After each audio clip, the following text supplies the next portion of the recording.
Tumore alla mammella, ad ammalarsi in Veneto una donna su 7 rispetto alla media nazionale di 1 a 9. Nella nostra regione nel 2022 diagnosticati poco più di 5.150 casi. La prevenzione come salvavita.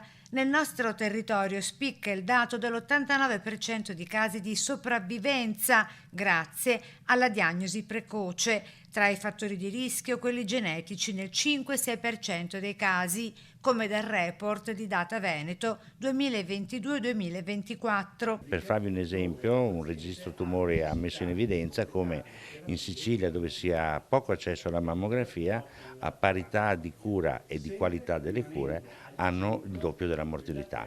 Cosa vuol dire? Che non fare prevenzione ha fatto sì che oggi in Sicilia muoiono il doppio delle donne rispetto al Veneto per cancro alla mammella. Sempre del report di Data Veneto, nella nostra regione nel 2024 al 51% delle donne viene diagnosticato il tumore al seno, significa 2.464.901 persone della popolazione femminile, di cui 1.936.000 di età superiore ai 25 anni. Fondamentale dunque una diagnosi precoce, possibile grazie anche ai team di specialisti in grado di migliorare tale sopravvivenza del 18% rispetto ai vecchi metodi di lavoro.